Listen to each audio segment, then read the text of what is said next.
If you missed the Mets in National Series, I got you. Griffin Canning opened the series on the bump, and he was welcomed early by a Nathaniel Lowe two-run shot in the first and a C.J. Abrams RBI double in the second.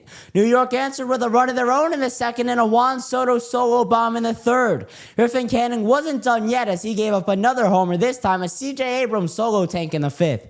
That would be all the scoring for the Nationals, but the Mets were just getting started.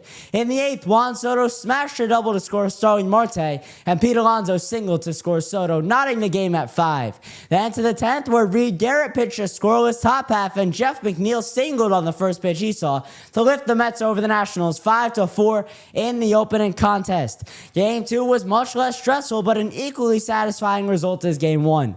David Peterson took the mound in this one, and he was dominant, notching his first career complete game shutout. He became one of 6 players to throw a complete game shutout this season. The pitching was huge, but the offense also took flight. Brandon Nimmo had the top offensive performance, hitting 2 homers and scoring 3 runs. Juan Soto also went yard for the second night in a row, and Pete Alonso drove in the other run on a double in his first at-bat. New York takes the middle game 5-0 and will look for the sweep in the final game. The final game of this series was fun for the first 8 innings, but things got real sweaty in the 9th. Jeff McNeil started the party early with a 3-run shot in the opening frame. Then Brandon Nimmo continued his hot stretch with a solo shot in the 5th. Kodai Senga was on the mound, and he was on his way to another strong start before he left his start early after 5 2/3 innings due to a strained hamstring. The Nats weren't able to score until the 9th when Ryan Stanek led all 3 batters he faced to reach base and 1 run to score.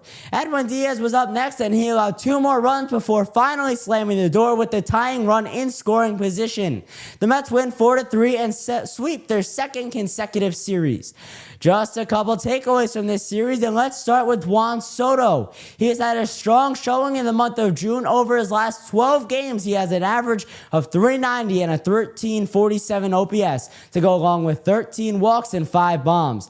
He also seems to have his swagger back based on his reactions to home runs and the Soto shuffle returning. Next to the pitching, where David Peterson has quickly become the innings eater for the Mets, and he has been huge at saving bullpen depth. And finally, Kodai Senga, he's going to hit the IL, and an MRI will show the severity of the injury, but the Mets have to hope that their ace is okay.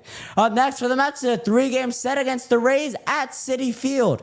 With updates after every Mets series, I'm Ben Ballion with the Sports Pod.